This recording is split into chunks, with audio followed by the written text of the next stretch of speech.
សម្រាប់បងប្អូនដែលគាត់កំពុងជួបតែទៅលើបញ្ហាបាទកាពះពោះវៀនខ្សោយមេរោគច្រាអាស៊ីតណាបាទឈានដល់លាតត្បាតមានអាការៈដូចជាអាសាចុកឆ្អល់ភើជូរក្តៅកាហាយតឹងពោះបាទលមូលបាទស្អិតពោះវៀនបាទពិបាកបត់ជើងជូនព្រឹងជូនក្តៀន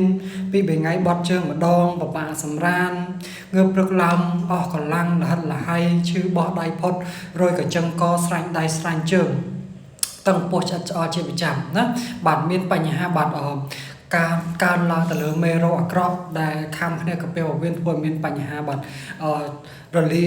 ឈានដល់តបៅបាទនឹងបញ្ហាតទៅមុខបន្ថែមទៀតណាបងប្អូនមួយចំនួនខំស្វែងរកឲ្យមិនអត់ទាំងវិធីសម័យនិងបុរាណទៅក្នុងស្រុកក្រៅស្រុកប៉ុន្តែនៅអត់ទាន់ដោះស្រាយបានតាមធូរមួយអន់មួយរយៈទៅដល់ពេលមានបញ្ហាមកវិញខ្លាំងលើដើមអញ្ចឹងខ្ញុំសូមណែនាំបងប្អូនអរគ្នាអាចធ្វើការប្រើប្រាស់បានណាជាមួយនឹងបាទរោងវិជាបាទ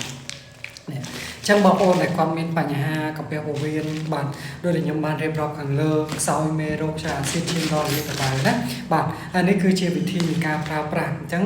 យើងមានទឹកសុទ្ធ2ឆ្នាំងដៃហើយយើងជាមួយនឹងណូនីមកកញ្ចប់គឺយើងធ្វើការក្លុកញ៉ាំបានណាបាទញ៉ាំបាទមុនសម្រានណាបាទបើថាយើងរៀបសម្រានភ្លាមបងប្អូនអរគ្នាក្លុកញ៉ាំហើយគឺចូលសង្ងំសម្រានតែម្ដងបាទអញ្ចឹងបងប្អូនដែលគាត់មានបញ្ហាខ្សោយមេរោគច្រាអាស៊ីតឈានដល់លាតត្បាតណារ៉ាំរ៉ៃ